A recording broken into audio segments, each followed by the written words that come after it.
Oi,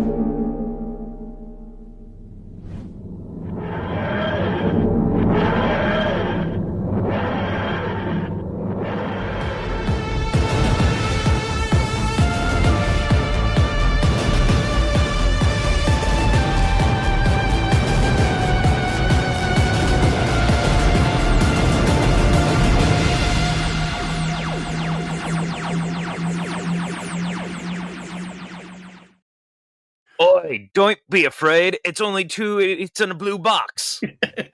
Haven't you used toast in the pumpkin latte? Yeah, I've been listening to a lot of the Brett Goldstein films to be buried by, and that like every episode he starts it, it's like, oi, don't be scared. It's just films to be buried with, and like it just makes me happy every single time. Brett Goldstein, what a tremendous individual that man is. I Love him. keep hoping that one day our very mediocre podcast will allow us to be in a world where we get to be on films to be buried with, because it is just the most charming podcast in the entire world. Have you listened to this? I have not, honestly. I should, because I love Brett Goldstein. I love his views. Every time he interviews, I'm like, this is an intelligent man and somebody I want to hang out with. But I just don't have time. I haven't had time to listen to any podcast, let alone anything else. Like, Dude, recently. you know what? You need to make time at least to listen. The episode he did with Jason Sudeikis, they talked so much he split it into two, because they Really? actually spend a lot of time talking about making Ted Lasso, because they recorded it 2 weeks after it had aired, the finale. Fair. Well, that So was they actually spent time like talking about the making of the show and stuff like that before getting into like the meat and bones of that podcast, which is you have died and now you're in the afterlife, and you're like the people in the afterlife want to get to know you by the films that like you love and the things that you watched. And he has like 14 questions that you go through, and it's like the films that made you cry the most, like the sexiest film ever made to you, like the greatest film ever made, things like that. It's so fun. Right. Yeah. And he knows what he's talking about. I gotta tell you, man, him and Shrinking this year. Oh gosh. I just rewatched the finale of that before we were recording. Oh. So I was crying this morning on top of it, because the last, and look, like, I mean, you know, we hype up Ted Lasso and stuff like this on here too, Bill Lawrence TV shows, because Bill Lawrence is, in my opinion, like a lot of people work really hard to make one great thing. Right. Bill Lawrence somehow has like made several great things, and they're always that good. Like it's so weird, because it takes a fucking village to do this stuff, and yet it seems so effortless when you look at the Ted Lassos and the Spin Cities and the Scrubs, and It you feels know, like he can fall out of bed and have a hit show. yeah, 100% Cougar Town, like all of those. So I'm rewatching that finale, man. In the last 10 minutes, god damn, like the build, the music, the speeches that everyone's kind of giving, that leads to Harrison Ford doing arguably the best dramatic scene he has ever done ever in his life. And that's not to like take away from anything Harrison Ford has ever done, but it's like legitimately remarkable. Yeah. No, absolutely. I have said this to my friends and to a lot of people recently. I've been like, I love Harrison Ford. I've always loved Harrison Ford. I'm a big Indiana Jones guy, big Star Wars guy, Han Yeah, Solo, me too. big. Like he's done so many movies and so many roles in his life and his performances, and he's always obviously usually that. He's usually the debonair action hero kind of guy. It's always at least He's been. the everyman hero too. Like he's Yeah, the very everyman good at hero. that. Yeah. But like very good looking guy, but he does a lot of action. Either way, this might be my favorite role of his. Like it might be. Like he is so fun. I didn't realize just how funny he was, which is weird because he was funny in Indy. He's funny as Han. He's funny to kind of, but he just has this humor down pat, and it. Stole your snacks. Yeah, it's awesome. My bad. He's so good, and you're right. Like it's funny because I feel like I've been saying this a lot lately, and I'll get back to the Brett Goldstein of all this in a second, because this is what we do. Hi, welcome to the show. If you've never been here before, this is how things tend to go. A conversation between us is going to be about 20 to 30 minutes before we actually get to the topic at hand, which is Doctor Who. I apologize in advance, but also welcome. So, over the last few years, I feel like I've been saying that a lot. Like, you look at Blade Runner 2049, you look at The Force Awakens, you look at Dial of Destiny, and Ford continually going back to these roles that he was always so good in and finding other ways to be better in them. And then you get to this, and it's so, I don't know. I guess a part of it is we're not used to him being in like a more grounded reality. Like, Shrinking is a show set in like modern times with him being like an everyday person, not Right. like a sci-fi world or like this grand adventure. And yet it I think it actually humanizes him more, and it makes the performance just like an entirely different thing. And there's just something about it because he's trying so hard to be Harrison Ford that but like not in a bad way because it's the face that his character is putting on while he's battling Parkinson's because Right. the whole conceit of it is that he's the head of this like group of therapists. They have a practice together in Southern California, and he is battling Parkinson's.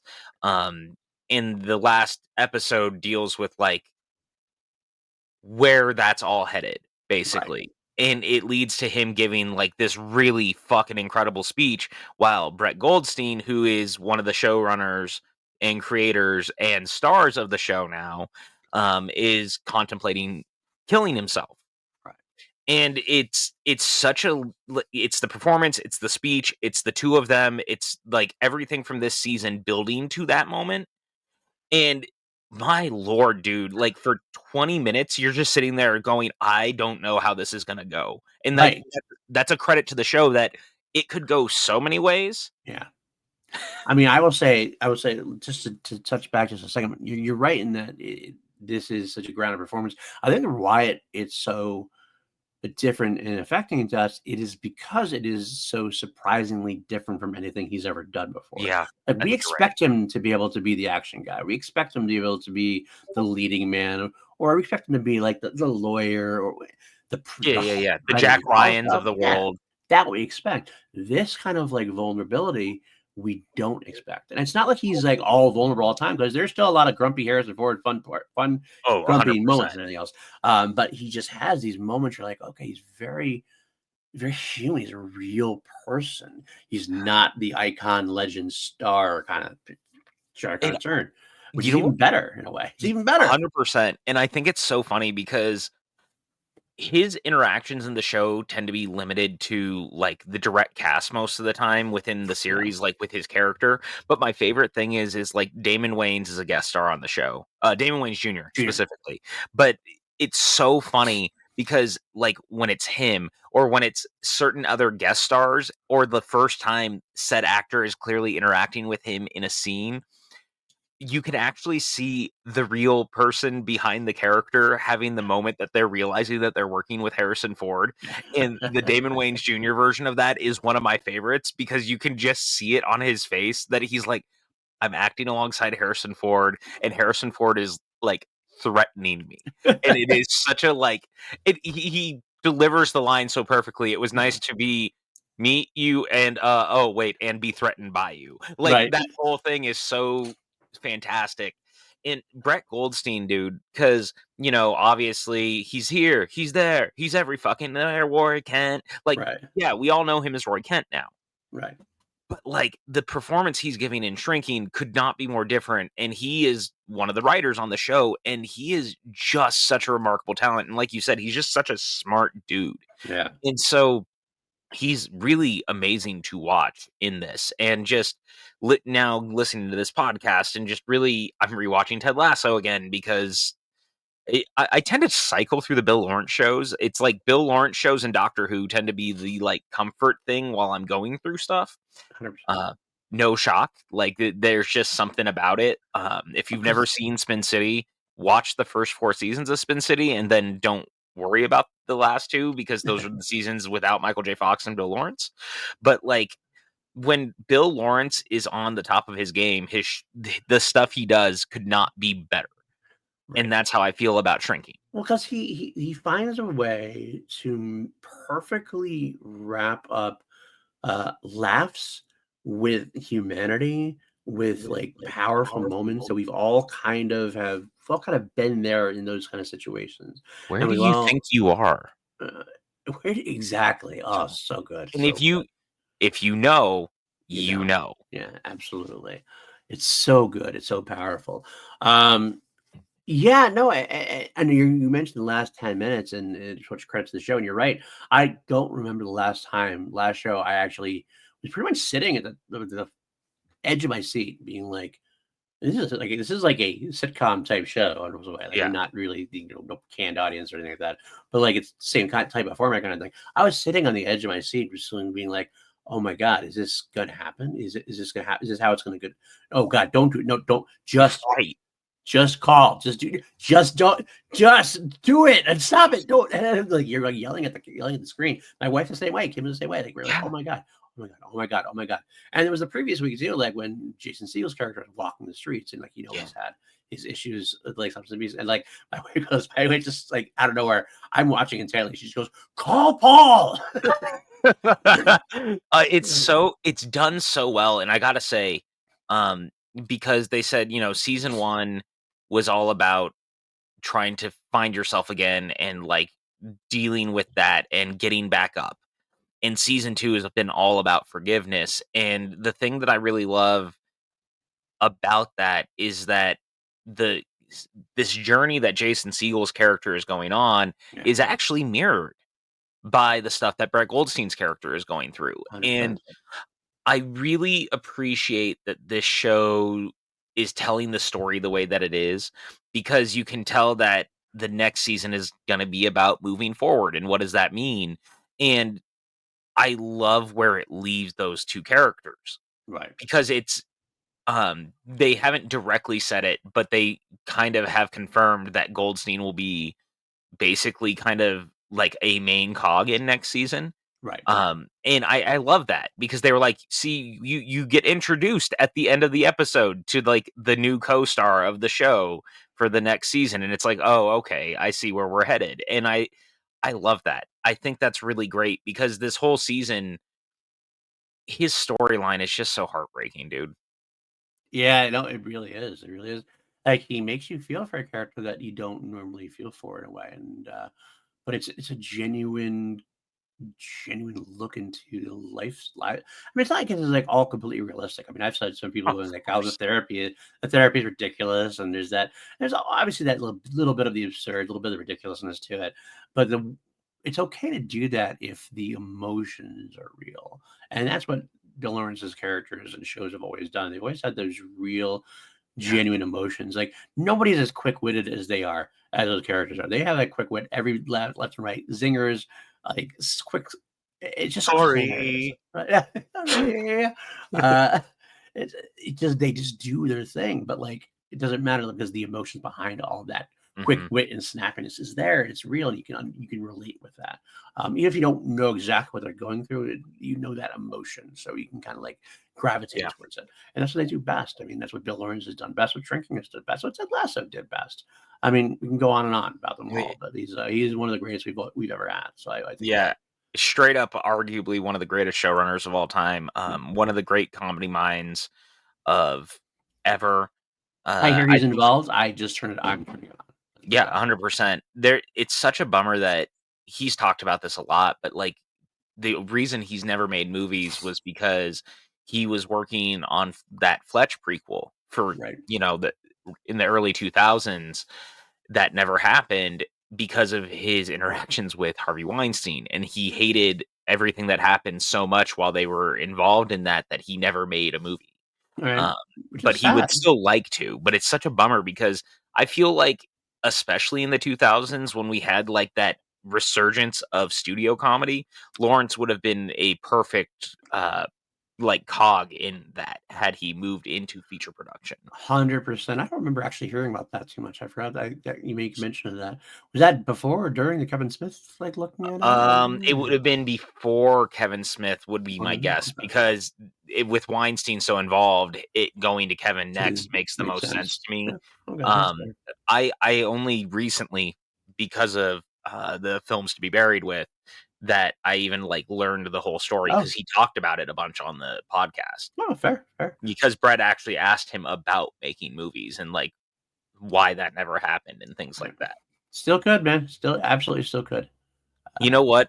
Which leads me to, you know who was great on Doctor Who once? Brett Whew. Goldstein. It's very true. I forgot he was on Doctor Who. Like when I first Yes. like got into Ted Lasso, I was like, oh, love it, love it, love it. And I went back and went, wait a minute. I went did the Doctor Who rewatch. I'm like, Yeah. it's fucking Ted Lasso right there. Yeah. Yeah, because it's one of the Or Roy Kent, I should probably like say. mid Jodie episode, not like mid quality wise, but I mean mid timeline wise, the Jodie Right. Whittaker era. But he does have a small role in one of the episodes, and it's so funny because yeah, very similarly, I didn't really put two and two together until Right. later, and I was like, wait a second, that's Roy Kent. Right, right, right. Yeah. So again, he's not Roy Kent. That's the thing. He put over Roy Kent was such a specific character in Ted Lasso that you likened Brett Goldstein to that character so much. When you see Brett Goldstein not being Roy Kent, it's almost like you don't recognize him. Uh-huh. Like he had his little cameo in the MCU as Hercules, which I hope he comes back for. Because my favorite He MCU talked character, about Marvel that character. recently because he was Yeah. just on he was on the Fake Doctors Real Friends because I also Uh-huh. listened to the Zach Braff Donald Faison podcast that's Right. like their Scrubs rewatch, but they had an episode where it had nothing to do with Scrubs. They just had Brett Goldstein on to talk to Brett Goldstein because they were talking about the Shrinking finale and stuff like that. Um, and Faison couldn't control himself. He kept asking about the Hercules of it all, and he was like, "So you're coming back?" And Goldstein was like, "I can't say anything," and he was like. He's like, the Marvel security scares me. He can't talk about any of it. But Faison kept going, but Hercules is such a part of Secret Wars, and like Secret Wars is coming, and so like Faison kept poking at it. It's so good. I should go listen to that specific Yeah, episode, being the Hercules fan that I am. Hey, it actually makes me feel good because if he wasn't involved, he would just say, I haven't heard anything yet. The way if he yeah. says it like that, something's up and I'm here for it. So, Oh, 100. I'll say this: it is very clear that the everyone in the MCU, like down to Feige and all of them, are like the multiverse kind of got away from them, and it's a bummer because I don't mind multiversal storytelling most of the time. So same. it's so true that they're just trying to get through it at this point. Yeah. Um, we probably should have gotten a Thor 5 before we got to Secret Wars. Yeah. And we're just not going to get that at this point. So my hope is that we still get more of the Hercules character post Secret Wars also. Yeah. That would make Um, sense. I mean, there is a for a while. I mean, this could obviously Disney Plus has changed things and they've like kind of brought back the streaming a little bit here and there. There was this slate of Disney shows that was actually a legitimate slate, and there was going to be a Hercules Disney show at one point that was yeah, actually potentially going to be there. Who, if they might have gotten canceled now because of the whole they're trying to put less out that way. Who knows? We'll yeah. have to see how it goes, but yeah, I can't. I think they understand what's going on too, and I think they're working their way to it. But it's like hard to you can't just like blink your head and it's gone. Like, you know what I mean? It's like James Gunn in the DC. Like it feels like he's been in charge of the DC for like years and he hasn't even had his first real movie out yet. I know But it doesn't come out until July. but that's like it is like you can't like just course correct so quickly. You gotta like let the things play out before you can like go back and do it. So Yeah. it's about being patient, but that's not a very easy word these days, unfortunately. No, it's Um, not. And I mean, I guess, we've talked about it before. It's hard for a studio like Marvel, who at one point was like on top of the yeah, world, yeah, to even like have a slight quality dip to the audience in some capacity is just, it's got to be so difficult because for so long it felt like they could do no wrong. right. Although that is um, it's such a retcon of actual history. Like, Yes, it I is. really wish people wouldn't say that shit because, like, it's so inarguably not true. Like, Iron Man did very well. The Incredible Hulk did not. Like, it was critically kind of okay liked, but like it did not do well at the box office. Iron Man 2, Or no one really liked Iron Man 2 when it came out. Thor was only like middling okay, yeah. received. First Avenger was pretty middling received, and didn't Or do like 2? amazing. Yeah, like yeah, Thor 2, Avengers Age of Ultron, like Yeah, there's a whole lot of heavy lifting that's being done by people changing the narrative of what happened. Look at Iron Man 3. yeah, yeah. We love it, but, Yeah, like, It's not the most well-received movie of all time. Captain Made America $1 is billion, Civil War. sure, but still.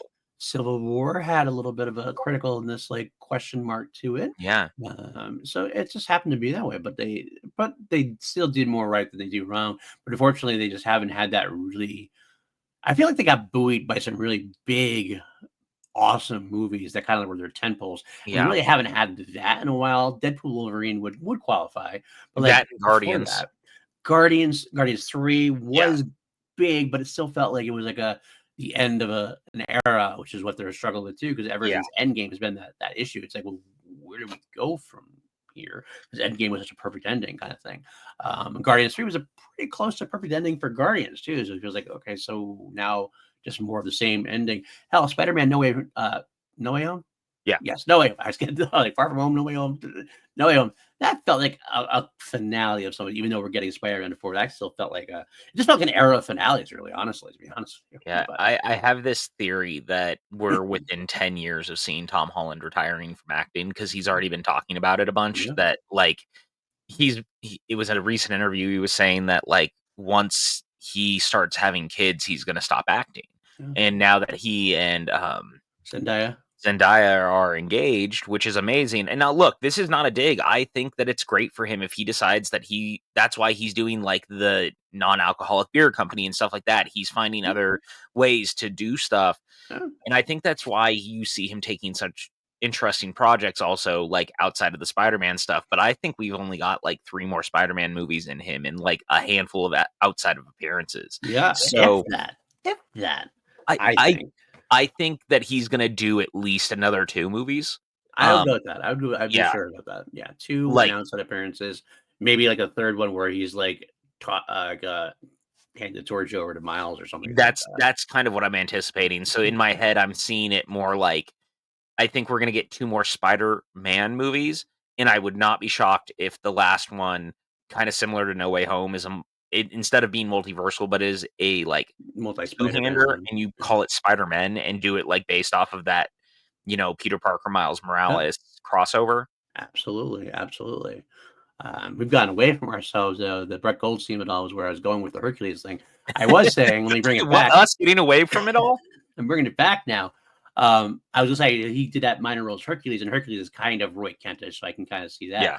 But everything else Brett Goldstein's ever been in, Doctor Who, Shrinking, completely different kind of character. And he just reinvents himself so well. So I don't think we even know who the real Brett Goldstein is. You might know him more from the podcast than I anybody know else him from the does. podcast now. Yeah, I might He's have a to take lot a listen to that. So for sure. you need to. He honestly, he feels like us, and Yeah. that's the thing I love is that seems like a dude who he's Kevin Smithy. He Mm, fell into this and now is just happy to be here, and, right. like, I love that because he Yeah. just feels like a cool dude. Right. Absolutely. Absolutely. I love that too. I do. I love that. Um, but you know what? Why don't we actually take this time now? We are 20 minutes in to start talking about what we're actually here to talk about. Saturday Right Night now, Live's 50th anniversary. which I'm reading that book, by the way.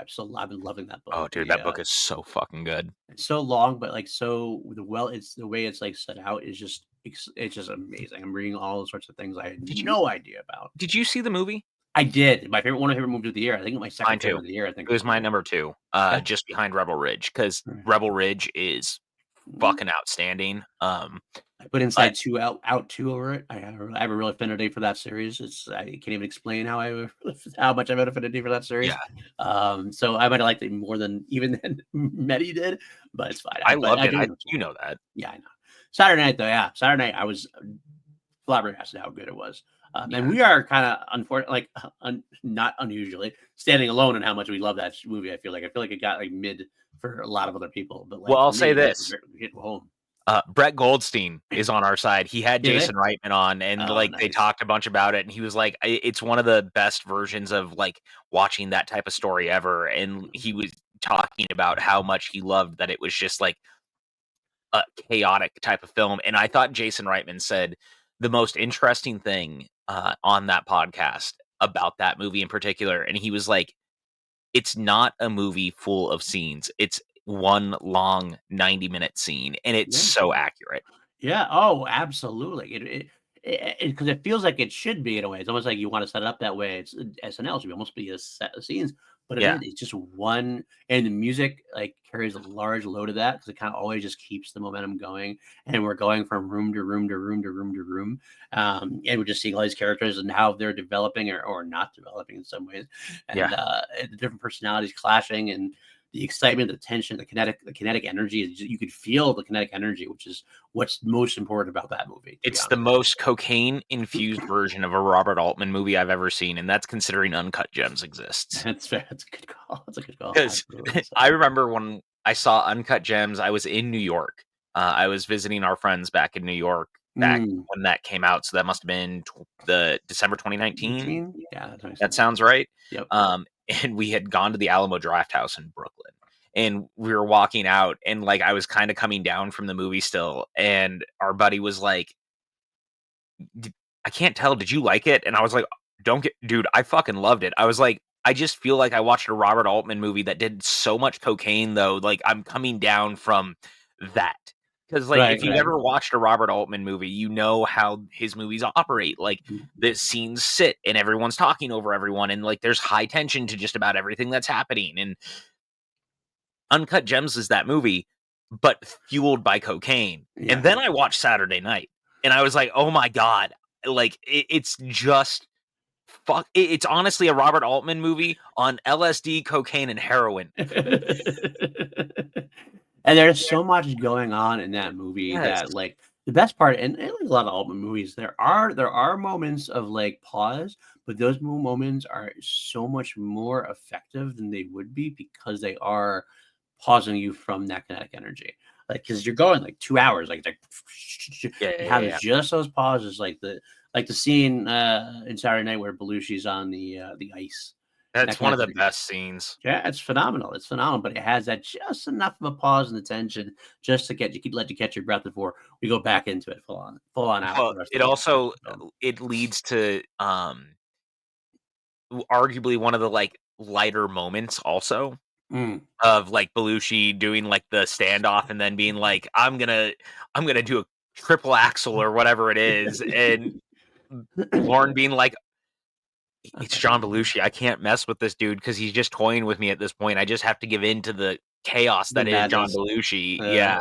so And good. being like, okay, John, like, go do it. And then sign the contract, John. And sign Yeah. the And then contract. him fucking falling on his face. And oh, it's so good. It And is so good. I love it so much. If you haven't seen Saturday Night, please check it out. It was one of Uh, the best movies of 2024, at Agreed. least in our humble opinion.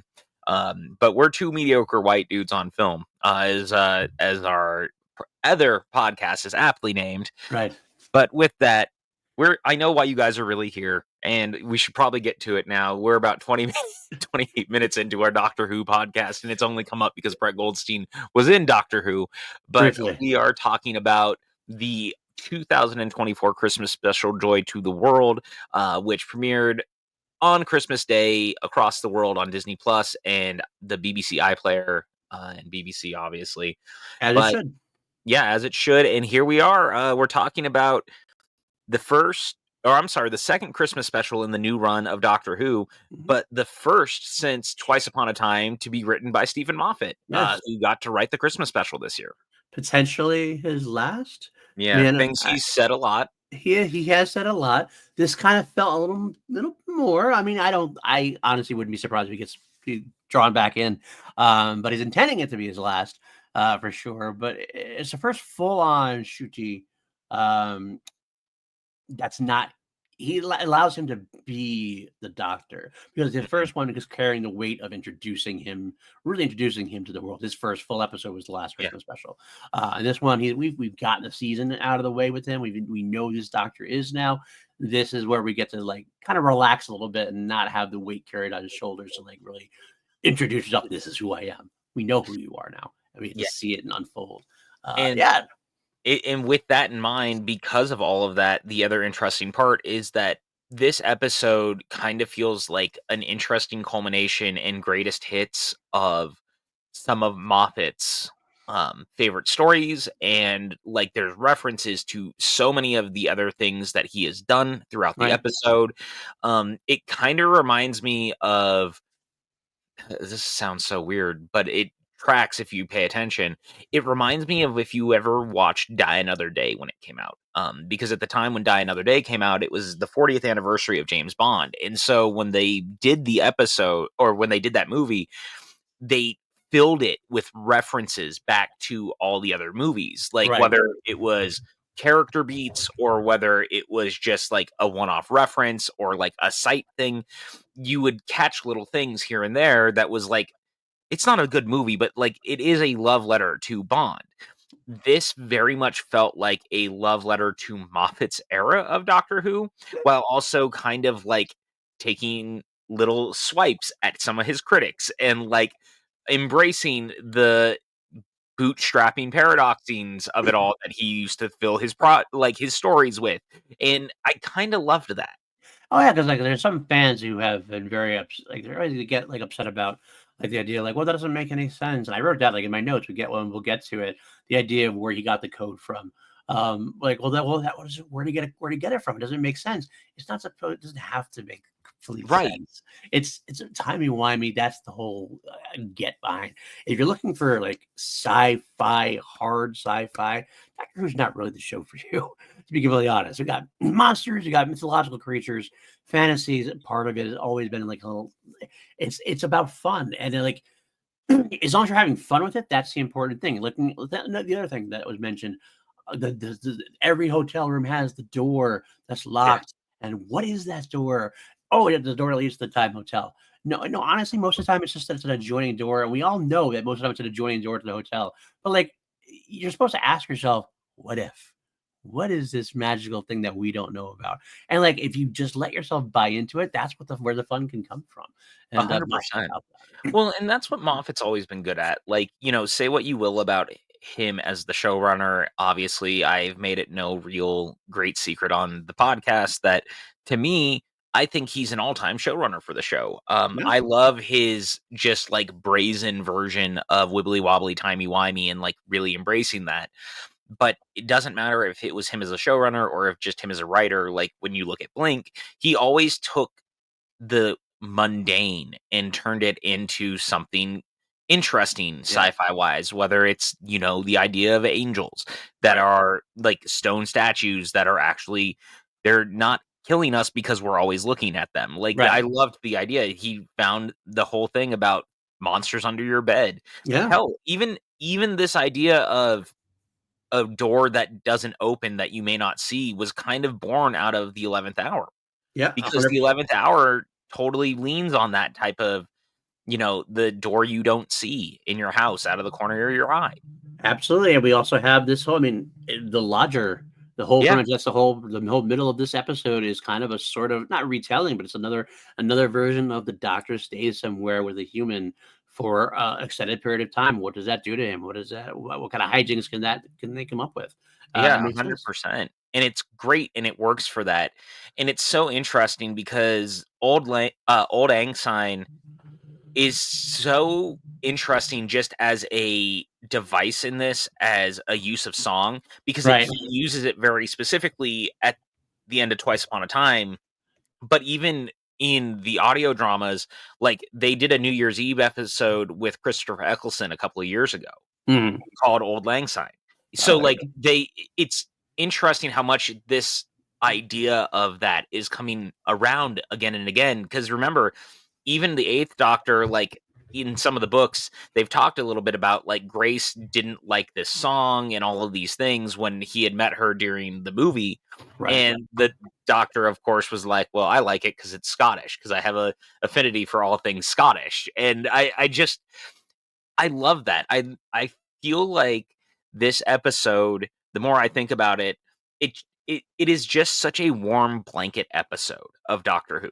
Like it's not trying to reinvent the wheel, it's not trying to be anything more or less than like a really charming 55 minutes of Doctor Who storytelling. Yeah. Absolutely. I want to say real quick before we get too far away, you brought up the Bond day after Yeah. tomorrow. Um, Die Another Day, you mean? I'm sorry, Diner Day. I always get those titles. Timey wimey myself. I'm getting I old. get it. But did you realize the James? Mhm. Speaking of James Bond, who's the James Bond Mhm. reference in this film? Yes, or this special rather. So they are canon now in the same universe, Doctor Who and James Bond, due to the one The Sylvia Sylvia Trench Trench. of it all. Yeah. Yeah. It's funny because the first time through, I didn't recognize it at first. I was kind of like, because we begin the episode where it's kind of in the action. He's trying to figure out what's going on, and he's popping in all these places. He's popping on the famous Mount Everest bed. He's popping into their hotel room with the old couple during the war. And he pops in the Orient Express. I'm kind of like, that feels like it should mean more by the end. And then that guy didn't even like dawn on me. And then like I Yeah. saw the credits. I'm like, Sylvia Trench. I'm like, wait, what? Mhm. I went back and I watched it a couple times. Like, so Moffat just basically cheekily is putting Doctor Who and James Bond in the same canon. We have a crossover. We didn't even know it. I'm Well, here I for mean, it. it's not the only one No. in this episode, Right.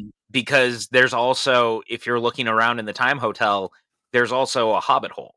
One of Yeah. the doors leads to the Shire. Yep. So, like, Middle Earth, for all intents and purposes, also exists now in Doctor Who. So, Well, like, maybe this is how we finally get Peter Jackson being involved, like, within the show. I don't see how he hasn't done it yet. We know he wanted to at one point. We know he's going to do something with it, but then like I know stuff happened, and it Yeah. makes all the sense in the world now. Because honestly, what is he doing lately? He's not doing as much lately. Let it come on, Peter. He's Let's putting go. his name on animated Lord of the Rings movies and walking away. Pretty much. That was actually better than I thought it would be. Honestly, I I did actually haven't enjoy it. seen it yet. It's already on digital. It is. So I might pick it up soon just to finally watch it. Like, truthfully, I mean, I didn't even watch season 2 of Rings of Power yet. Mm. So I'm finally gonna sit down with that probably soon. But honestly, I probably need to rewatch season 1 because I don't remember it.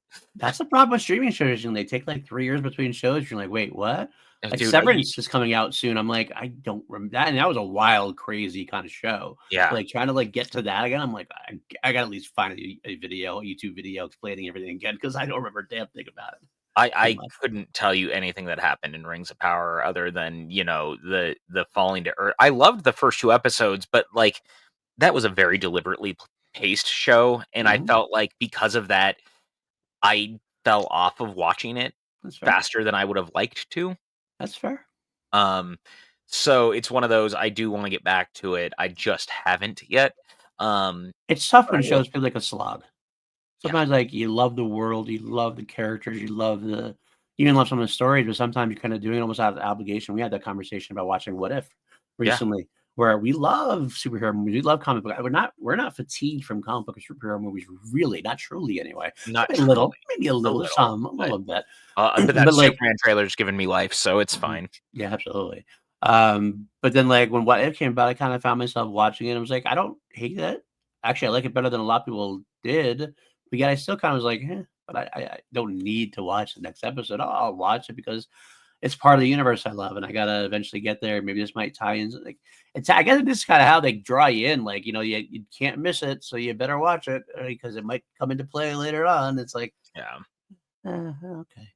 We'll see. I need to watch the last 2 episodes still. And I definitely think season 3 was kind of a step down from the first 2, but I think that the great episodes of What If, in season 3 continue to be some Mm, of the best version of What If, yeah, but I actually find some of the lows a little lower than yeah, normal. that's fair. But I also think that a lot of the hate continues to be overblown. Like, again, Shocking. it's one of the, I don't know. I mean, I feel like I even see it with Doctor Who, to be honest. Like, and I Yeah. feel like that's kind of how the reception of all this last season was. Absolutely feel like that's exactly what's going on with Doctor Who.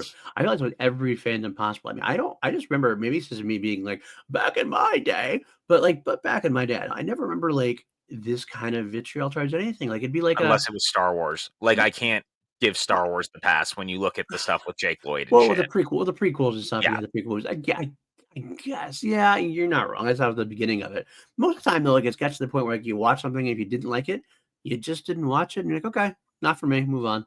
And now it's just like everything is like a crusade, and it's like I just gets so know. tiring. It's like there's politics involved. I know that and everything else, but like it's just like I watch the stuff to get away from the real world. It's like don't bring it to me. I don't want to hear get more debates and more worse about it. But It is what it is. You're right, though. It has gotten that with Doctor Who too. At this point, it's definitely had some of its own issues, and of course, like it's a little up in the air. Disney Plus took it. We have the first season out now. The second season is coming out, but we have no word of a third season at this point. We do know that the spinoff is being made. We're going to test our little Our first major spinoff in a while. Yep. The one-off show with a couple of returning cast members and a couple of returning actors as new characters. Without the Doctor. Yeah. Well, that we're aware of so far. That we're aware of. I wouldn't be surprised if there's a cameo or something there, but it's gonna definitely not feature the Doctor for sure. The League of Sea Legends or was it League of Sea Legends? No, it's the war between Earth and Sea or whatever it is. That's right.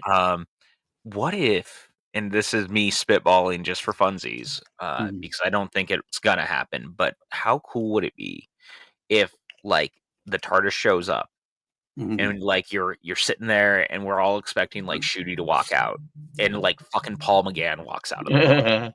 That'd be cool. That would be awesome. You know what I'm saying? And like we get like an eighth Doctor within this story. Like, just don't hype yourself up because I don't. Happening. I know it's not happening. I'm just saying, like, how cool would that be, though? Also, it'd be great. Like, it'd be a smart idea. It would be a really smart idea because, like, I know they might want to establish a world without the Doctor, but do you need to necessarily? No. I don't think you need to. I guess we tried that with Torchwood. Yeah, and I like Torchwood, but like I like Torchwood too, but like it also continually revolved around the Doctor. Like the entire existence of Torchwood is the idea that the Doctor is not always around. Like similarly, Sarah Jane Adventures is also we're protecting things when the Doctor may not be here, and so like the conceit of those shows continues to be we're here because the Doctor is not. Right, absolutely.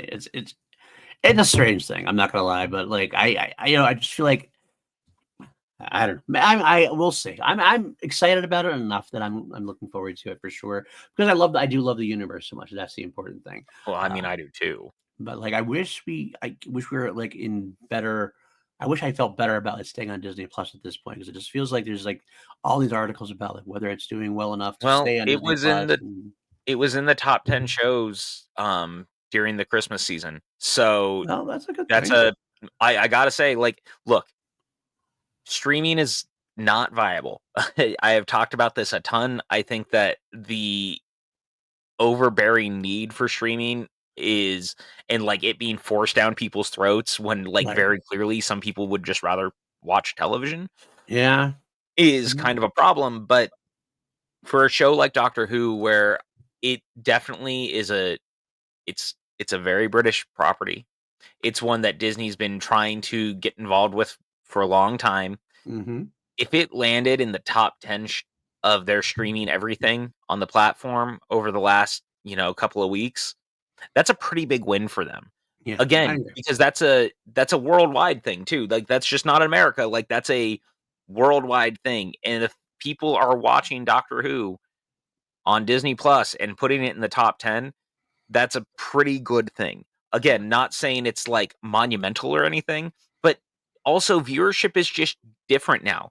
Doctor Who used to be like the top 3 watched British like shows on Christmas in Britain. It was 6, I think, this year. So like it's not just even it's just this is a viewership across the world thing. And honestly, a big part of that may be that people are watching or waiting to watch it on like iPlayer. People are waiting to watch it on Disney Plus, et cetera, et cetera.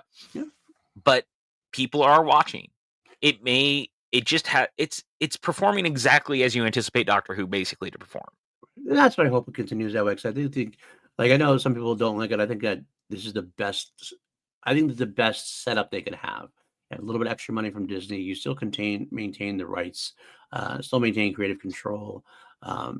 We have had a good, solid run so far, despite what other people have said. And Ncuti has been phenomenal in the role, and that he is the reason why this episode works for me. For sure, we have this discussion. We try not to discuss things too much before we get on the air. But we also had watched it a couple of times to this point while we were talking. Right. And so like it was impossible not to at least talk about it a little bit. And while we both think that this episode could have used a little more time, maybe.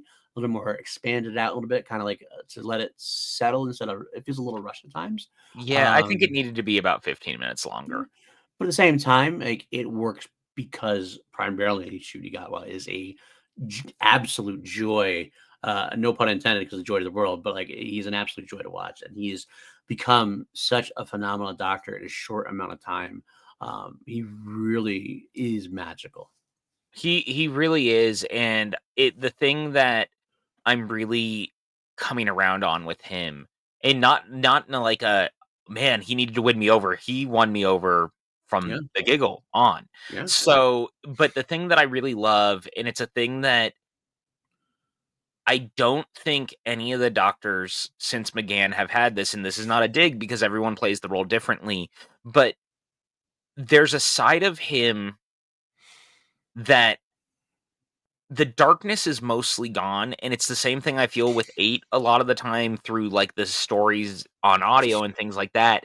Without a lot of the darkness, there's more of a loneliness just being by themselves a lot of the time, but there's an excitement for the world that he can't quite get out of his system, and so, like, this whole thing with Ruby is not with him anymore because she has decided to live her life, and right. he doesn't really know what to do with that yet, and so him walking back into the TARDIS and going, "I just put my jacket on. Now why did I do that?" And it just seems very it seems like the kind of thing I would anticipate also 8 to do.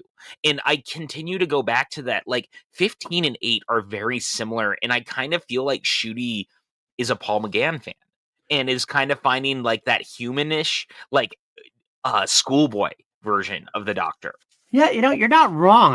You put it when you put it that way. I was kind of trying to figure out where you're going with it, but I'm like, because like he does have the loneliness. There's a couple of big lines. He does have some darkness, and then there's someone kind of like selling in on it. But at the same time, he doesn't let it control him like a lot of Yeah, like Tennant's role, like Matt did occasionally, like yeah. Capaldi definitely did at some point. Um, The only uh, one who didn't was Jodie, and, like, right. people are so hard on her, but she also has, like, a very, like, childlike charm. Oh, she did. She absolutely did. It was the material that let Jodie down really more than anything else. She was Yeah. a really wonderful doctor. I'd love to see her get another shot.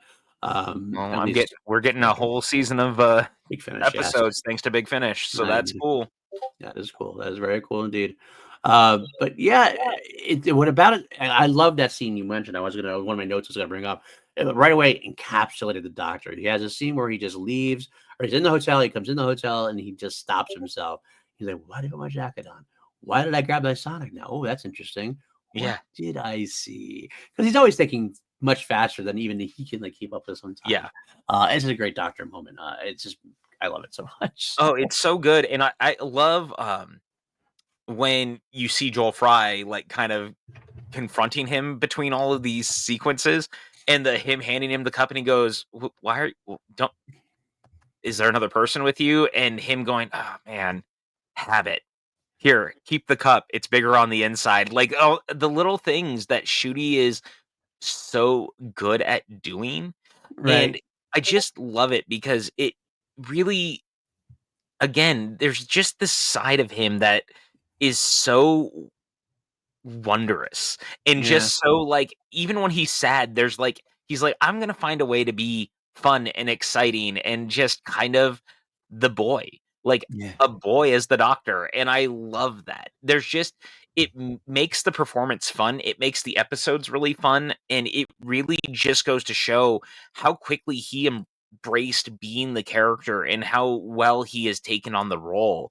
And one of the things that this episode does really well on top of that, I just brought up Joel Fry of it all, but, like, I love the cast around him. This episode is interesting because without Ruby being involved, you have a lot of, like, close to they could be a companion, but a thing happens, and so they're never gonna be the companion, but they're such great characters. We actually have 3 of those in 1 episode, which is very strange. Like, Yeah, like, usually these kind of things, we have the one like, there's so many either they pass away or something, or they don't get a chance to go along with the doctor. It's always the one, but this time through, we actually have 3 legitimate characters who I could see being fun companions for a season, rather with Joy, with Trev, and with Anita. And They God, all, I love all 3 of them. yeah, they all would make very awesome companions. You know what? I want to stop us right now. Top five. Top five New Who almost companions. Oh, shit. I have to really think about that. We'll come Come back to it, but I have back to to it. think about that, Yeah. because I Yeah. really that's such a great question because there's quite a few of them. Like, I've been thinking about this because I always watch all the Christmas episodes during Right. Christmas time, and I rewatch The Next Doctor more than most people, and, like, that's one because 'cause I've even texted you almost every time I watch it, with that within that episode, I would love more adventures with Jackson Lake. Yeah. I think Jackson Lake is just such a great character. Mhm. I love him in the role. Um, so that's one that I think about from time to time, and I consider him an almost companion because he thought Yeah. he was the doctor, but he's not. Right. And once he gets his memories back, obviously, like he's Right. not. And so that's one of those ones. Like Jackson Lake would be up there. Absolutely. There's one I'll throw off right at the top of that. We can come back to it later on if you want to think about it more. One I always think about, it doesn't get mentioned. I rarely ever see him mentioned in this kind of capacity. Perkins from the Orient Express episode, PJ Oh, that's a PLD. great one. The That's a engineer great kinda one. guy. I feel Yeah. like he was so because he accepted the doctor, like, right away. There's no, like, none of that, like, usually it's that magic, "Ooh, doctor this, ooh, that." Yeah. He's kinda like, "Okay, yeah, okay, we'll do this." Like, I can see him, Yeah. like, doing things and, like, going along with them, like, helping with the TARDIS, being, like, technical with the TARDIS and stuff, like, "Oh, I'm gonna fix this thing here, I'll fix." It just I Yeah. think it could have been so much fun having him be around. That's a real good one. I just the more I think about it, like James Corden's character in The Lodger is actually really great. Like the I know that there's a lot about James Corden that drives people crazy, but Craig was such a great character. Yeah, yeah, And I really loved his interactions with the doctor. Like he was one that I really looked forward to seeing every like because they brought him back. I thought the second episode was not nearly as good as the first, but like Craig was such a fun character. yes, Um, and I'm gonna argue this as new Who because I think it counts whether people are gonna agree with me or not, but Sarah Jane.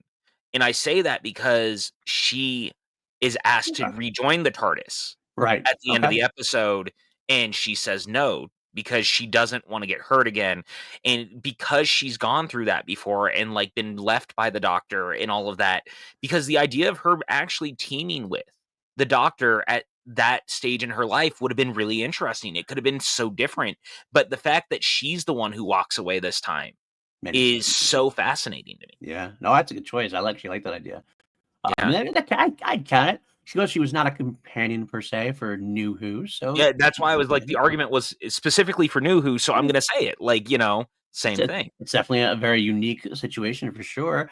I'm gonna throw out there, Canton Everett Delaware the 3rd. Oh, nice. I love that. That's that what a pool. What a pool.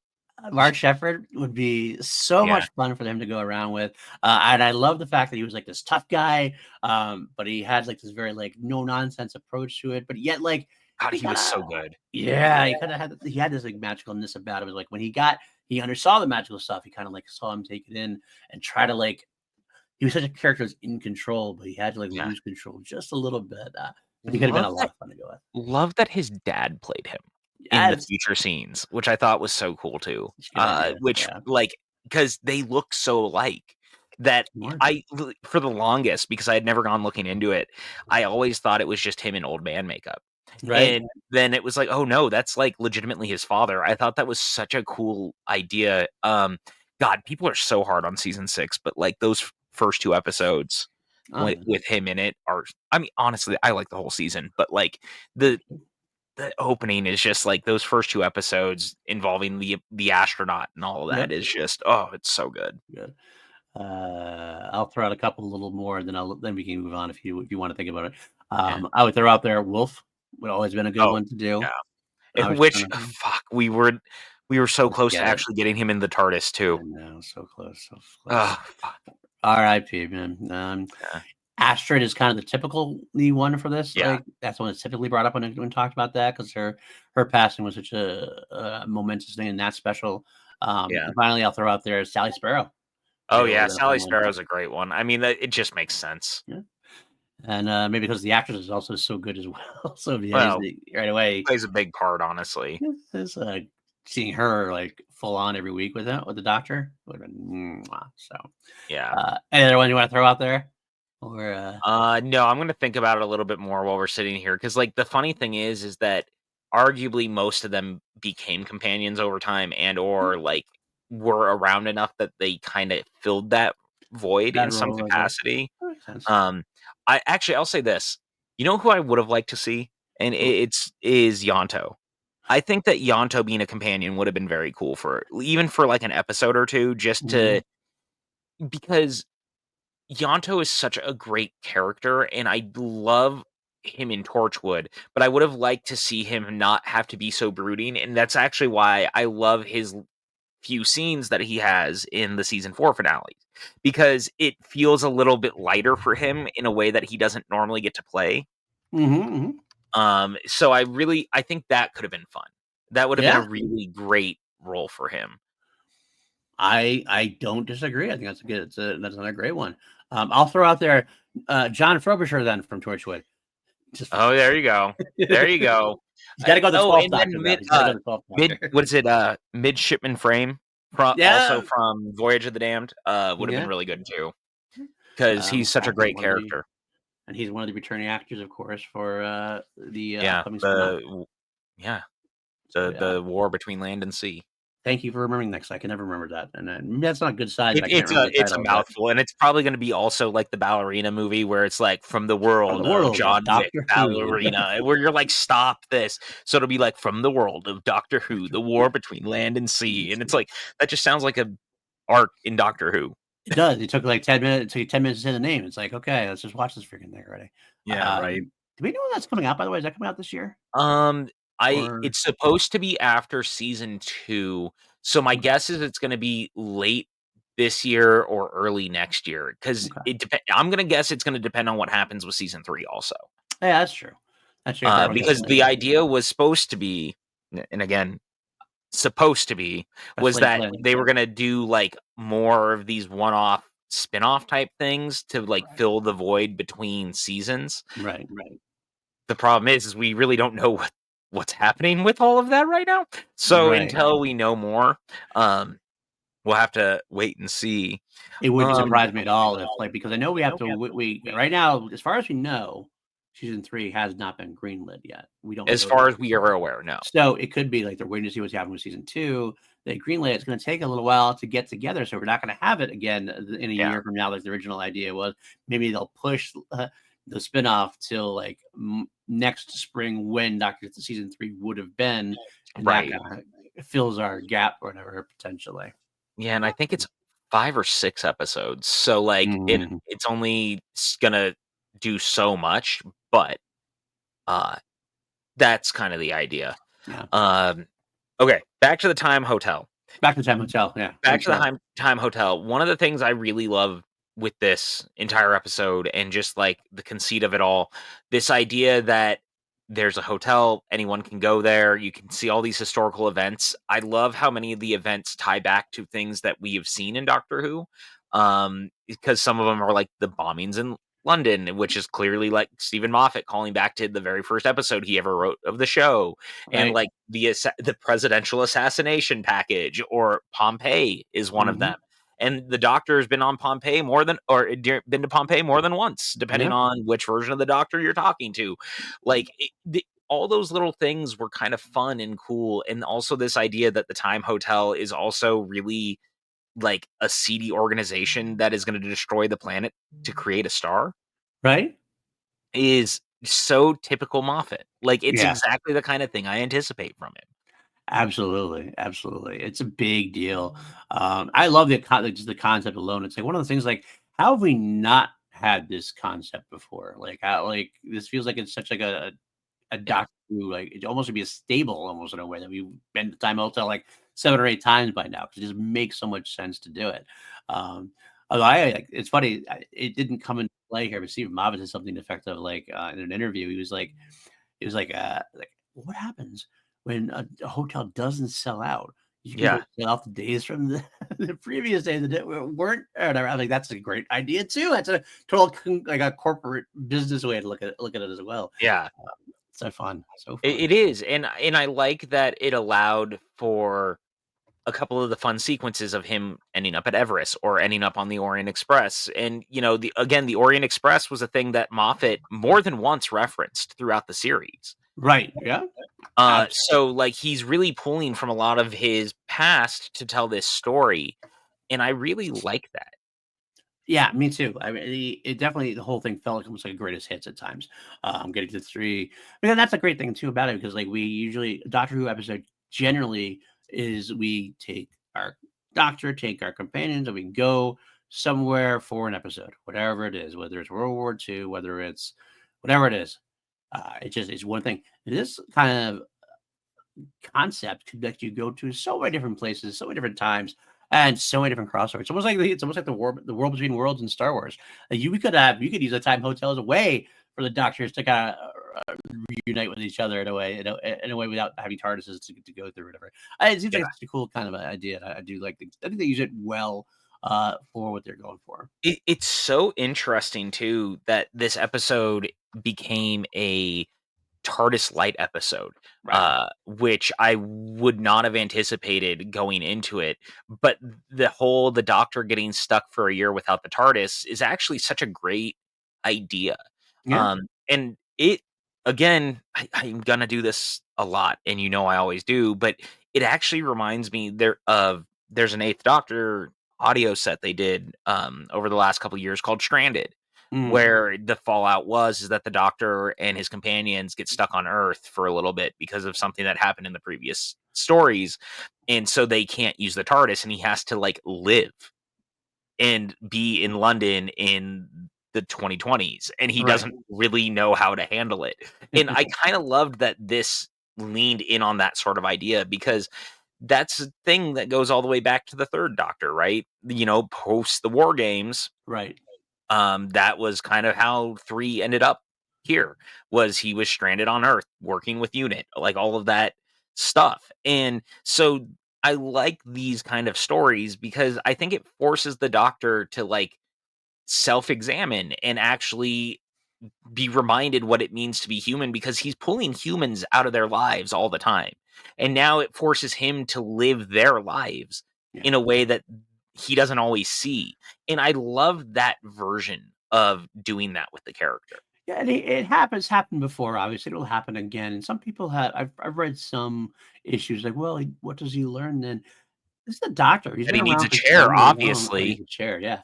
But, like, he does learn this over and over again, but he does also tend to go away from that as well. He has to, like, relearn it in a way because it's not Doctor Sid never one to sit still, so he's Oh, not like, that's when he's gonna like, he'll learn something, but he gets to forget it, and he has to relearn it again. And it's kind of interesting. This is what you said before about it needing maybe 15 more minutes. We actually have a whole larger type episode, which usually is an episode or even an arc. We do one of those in the middle of this episode. Just a little, I yeah. mean, but I will say, in the limited amount of time it brings, it absolutely worked. Oh, it totally does. Because Anita is, I love One this of my favorite character. characters we've had on the show in a long time. I wanna see her again. I hope we get to see her again. I mean, at the end, obviously, we know that she goes to work for the Time Hotel on, the doctor's recommendation. And only you don't even know if you noticed that. Notice if you ever do the rewatch again, there's a Mr. Ben's gift shop. Uh-huh. Oh, I noticed. Okay, you noticed that as well? Oh, Because yeah. yeah. I'm like, I "Oh, it's dude, sweet." it's all these little things throughout the entire episode that I mean, did you so at the very beginning, when you see London being bombed, Mhm. or not London, where it opens, which is escaping me at the moment, but it's also during the middle of the war. One of the characters says that he knew 2 women who lived down the street. He's actually referencing the Paternoster Paternoster Gang. Gang. Yeah, Yeah, absolutely. and That's what I thought again, too. it was the little things where it was like that, where you're like, "Oh, I love that," and Moffat was like, "Yeah, we changed it originally, it was supposed to be closer to, like, London proper, and Right, then they changed it, but the idea is at one point that they were there, right. living near the church," and I loved that. I thought that was such a smart idea, Yeah. like, again, it's chock full of all these little Yeah. things. And that's what I'm happy that I was always so happy to see that because sometimes, it is like when you do a big reboot kind of thing like that, you tend to have less connectivity because you're trying to like make it so that first time viewers will not be lost in like this is a show that has like baggage galore, not necessarily in a bad way, but like 60 60 years worth. years exactly. And so it can be very intimidating for sure. So to kind of like give you these bits and tidbits, like we recognize it being longtime fans, like that's exactly what that is. Awesome. Awesome. I love it. It gets that connectivity back, which is very important to me. Uh, that's one of my favorite bits about when you have 60 years of baggage or whatever, or history or Yeah. lore, use it. Yeah. Because that's you have something that shows wish they had, wish they Well, could rely on. I think that's the funniest thing about this, like, season 1 renumbering and stuff because they were 100% being like, "We wanna bring in new viewers," and Russell T Davies is like, "Cool." Cool. And the bad guy's gonna go all the way back to an old serial involving Tom Baker and stuff like that. Like, he just kinda looked at it and was like, "I'm just gonna lean in on it." And I really love that, Yeah. honestly. Me too. Me too, man. So phenomenal, so fun. So even like that, the fact that it does stretch it out or needs to be stretched out a little bit, maybe take a little more time with it. It is a very successful episode, I think, Yeah. overall. Well, Um, again, I think it comes down to, for me, it's the characters. And it's weird because it's Joy to the World. Obviously, Joy is supposed to be like the main lead of all of this, right. but it's actually like the Anita plot line to me is arguably the most interesting and the one that I feel like the most moved by in a lot of ways. And that's not to say that the Joy stuff isn't good. It is, but I like what I feel like we spend so much more time with Anita. Yeah. Yeah. It is funny because like our Joy is like I forget her name now. She's a phenomenal Nicola Coughlan. actress, Nicola Koff. Yes, she's in Bridgerton, and my Kim, who loves that show, is like, "Oh my god, it's her! I love her." Something about she talks about her boobs a lot. I guess I don't know. I don't watch Bridgerton, so I I've don't know never what I'm watched talking about. Bridgerton, so I So really don't know. either way, like she's obviously pimped as the star of the guest star of the show. She's the titular Joy, and I've been and it's no slight to her. But like I was kind of like I got more interested in Anita, and I want to see more from Yeah, Anita by the end than I did Joy. And Joy was fine. I actually thought she was a fun character, and she was a very touching moment. She had a great dramatic scene at the end, and she really yeah, made the most of her appearance. But that's just how much Anita really affected me when I was watching it. same, man, and you know what? To your point earlier when you were talking about a character who just kind of accepts and embraces the Doctor as is, everything he does around the hotel when he decides to stay there, she never questions it. She just is so like, "Cool, I knew that one day you were gonna leave, but I loved your company," and, like, I love their talks, I love them sitting side by side. Have a chair. Like, that whole moment, everything about that, it was so good, it's so wonderful, and she's such a compelling character, and very similarly, Joel Fry as Trev was a character I was really enjoying because I just like Joel Fry, I think he's very talented, I thought he was such a standout in Cruella, of all things, because Right. he's one of the 2 henchmen in the movie, and Right. he's so good in that too, he's just a good actor, and he's only in this for maybe 5, 6 minutes, but I wanted more because he was Yeah. so good in his the way he played off Shooty was really great. The character seems so fun, and you just feel bad for him because he gets kinda caught up in all of this only to have it taken away from him. Well, he is the everyday schlub that always kind of screws things up. Like that's what we get from him. I mean, he has pretty much says it himself. He's like, just like, I'm not going to let you down this time, as if Yes. like that's what he does all the time. And he does it. Like it was the most heartbreaking. One of the most heartbreaking lines in the whole episode was like, "Oh dear, looks like I let him down after all." Right as he's dying, you're like, oh Trev." Uh, but then it was magic how he came. Like we still got to have him back. Using the similar technology we had with like the boom episode, same type of situation. And it worked well. We got a happy ending for him in a way. Is it really a happy ending? No, the guy's dead. It's his consciousness in there. Not Yeah. really, but But, we can pretend and kind of like we let it happen, and it is what it I is. mean, again, what is that a callback to? What is that a Mhm. reference to? It's a callback in reference to River. another one of the Stephen Moffat things of, like, at least she's still alive. Yeah, Like, it's her in a way, consciousness, but it's left in the computer. I agree. And honestly, it's the w we're in a post that world right now in the audios, which is so interesting because someone goes to the library and pulls Mm, her out, like, pulls the consciousness out. What does that mean? What does that do? right. And, like, what that I love it because it's also, like, at least for now, River is in a world where, like, she can't ask the doctor to come and help her because like, their story is over. Right. Or is it? Mm, Like, we don't know, but, like, you know what I mean? There's just something about that, that's so interesting, and so those again, this episode feels like a greatest hits of Moffat-y ideas, but it's never to the detriment of the episode. A no. lot of the times when you do this sort of thing, it can feel like it's almost too tongue in cheek, or it feels like it's just trying to make the fan go, "Look, look, you see that reference? Like you're Leonardo DiCaprio in Once Upon a Right. Time in Hollywood." But Right. like I felt like this it actually felt very genuine. And it Right. very much felt like him just going, I did a lot of these things, and this is kind of my last say on it all. No, I totally agree because like I actually when I was watching it the first time, like I said, I rewatched it a couple of times. When I watched it the first time, I don't know if I got all of the Moffat references right away because I was actually just interested in watching the episode. I was Right. I was taking in what they were giving me. It was like a second time, kind of like, oh, I kind of, oh yeah, okay, and it all they all started clicking more and more. The third time, I was like, oh, this is all completely a greatest hits episode, really. But that's exactly what my point is. It wasn't to the detriment of the episode because I could watch it without even thinking about any of that stuff and still had a great time with it. I Yeah. liked it even more when I saw all the things because that kind of like just rewarded me as a fan, as a long time Whovian, as it were. Yeah. So yeah, I agree 100% with what you're saying there.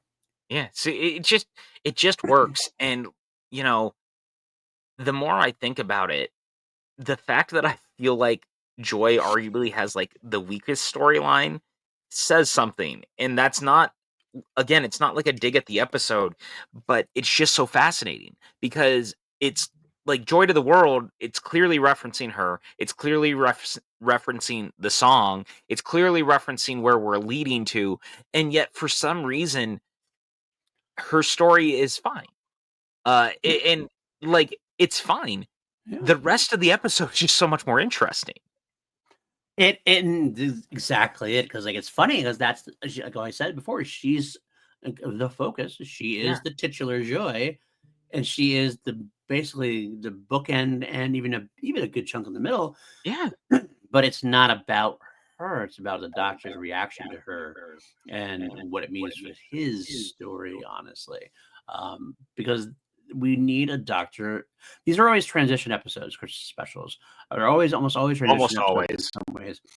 And this is no trouble. We have Ruby. I mean, yes, Ruby is coming back next season, but in a different capacity, kind of thing. Like I feel she's Mm. working for Unit, and she's not like the main companion, so to speak. So it's like this. Well, what do we do without this? Is an episode without a companion. It's finding the doctor. What does the doctor do when he doesn't have a companion? He makes new companions, even if they're temporary. He's got to interact with these people. Um, but it ends up serving his character well because he needs that reset before plunging in on a full-on adventure with somebody again, for sure. Yeah. Well, it's so funny too because looking at all of this now and like to your point, doing it as a transitional season, I would love it'll never happen. It just won't unless they decided to do an entire season full of guest stars. I would love to have a season where the doctor decides that he's going to try to do it without a companion and just does like one-off adventures with new people. Uh, it will never happen, No, um, but I love the idea of it. that is actually I've thought about that myself, and I think it Yeah, is honestly a phenomenal idea. I actually would love to see it happen me because I too. think you could do so much in a way. What's best about it is you could have basically characters audition for companion roles. You Yeah, have like eight episodes, and there's eight different companions, and then in the end, like, wow, that one really clicked. Maybe that's the way we should go. I mean, that's kind of what they try to do for I can't remember her name. I'm so bad with names now. The Peter Capaldi one, the Santa Claus one. They Oh yeah, had he had the actor there, and that actually legitimately was because Clara wasn't coming back at that point. Jenna Coleman was until it changed. until it changed. She had decided not to come back, and all of a sudden she did. But they basically were backdoor piloting this new companion for him. Yeah. And it didn't work. It didn't work out, unfortunately. And that's another person I would love to see come back. Honestly, Mhm. speaking of the almost companions, I loved her as well. Yeah. Um, and that's what you could do for a whole season. You could have a season of these like kind of characters, where like you could revisit old ones for an Well, episode. I was gonna say that's the other thing is that it would also open up the door to be like, why not go back to Joe Grant? Well, She's pop still in. working. Like, she's still an actress. We know she's still out there. I mean, obviously, we have characters already coming back in this season too. So, like, who's to s- who's to say why not? Like, why Absolutely. not go back and see Martha Jones? Right. Why not? She's out there. You know that. Yeah, like Uh, there's no reason you couldn't. right. So and that's what makes it kind of fun. That's definitely a possibility. I agree. I agree because it's kind of like having James Bond without a James Bond girl. It just doesn't happen. It's just not the way it works in the formula, unfortunately. But I think that we could. It's after 60 years, 60+ years. Let's shake up the formula a little bit. Let's do it. Let's do it. Again, and it would allow you to do like it sounds almost cheesy, but, like, you could do an entire season where all the companions are, like, guest star types, people who have always wanted to be on the show or, like, whatever, that you Right. couldn't necessarily get them for an entire season, but you get them for an episode. Like, you could do something with that. That also allows you to do other things where, like, maybe you do one of them is a multi-doctor story, Yeah. where that, like, you get Paul McGann for a single episode, or you get Matt Smith back for a single episode. Right. Actually, maybe this is the season where I finally do the three-part episode I've always wanted to do, where it starts as a multi-doctor story, and then by the time the episode's over, the reveal is that it's actually the other doctor is not the doctor, but it's actually the master with the doctor's face. Right. Right. Right. Right. Because Matt Smith has talked about he wants to come back and play the master, and I think, like, this idea that, because we know that all the time when it comes to the multi-doctor stories that they have time is gonna undo and you're not gonna remember what happened, so you don't remember this meeting. Right. Why Right. why don't I remember this meeting? What is this? And, like, this idea only for the reveal to be, it's actually like, that would be so fun. Right. It would be fun. And why not? You could absolutely have that happen. Faces have appeared in more than one character before. Yeah. It just makes sense, and it'd be such a great fun reveal. But almost you're almost ruining it though, PJ, because now I have to think about it. Every time if Matt Smith comes back, I'm always gonna have that at the back of my head. Is the doctor? Is the doctor or is it the master? Yeah. Well, you're welcome. um, it'd be interesting to see. Like I know, like we were saying, like having a multi-doctor story be just another episode. Like it's I almost would like the idea, but it's almost like I don't know if they could try to pull it off because it's such a big event kind of moment that as in history of the show, it's always a big event. Trying to pull it off at like a random one-off might be strange. But does it make it lose the specialness of it? I don't know. I don't have an answer for that actually. Um, it would be interesting to try though. It would be interesting to try.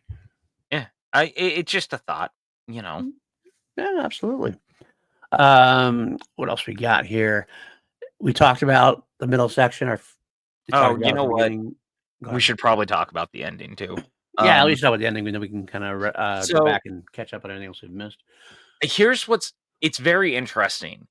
I feel like the last season and just in general, the Davies era has never been shy about current events Mhm. or recent events and finding ways to tie them in and doing stories about them. Right. What's really odd about this, though, and I don't know if it's because he doesn't wanna date it or what, like, date it as in people watching it and looking back and it feeling weird. It's very much an answer to everything that was going on with COVID in some capacity with the story about, Joy's mother and, like, her death was clearly a COVID death at the hospital, and she couldn't go and see her. Right. but he never says it.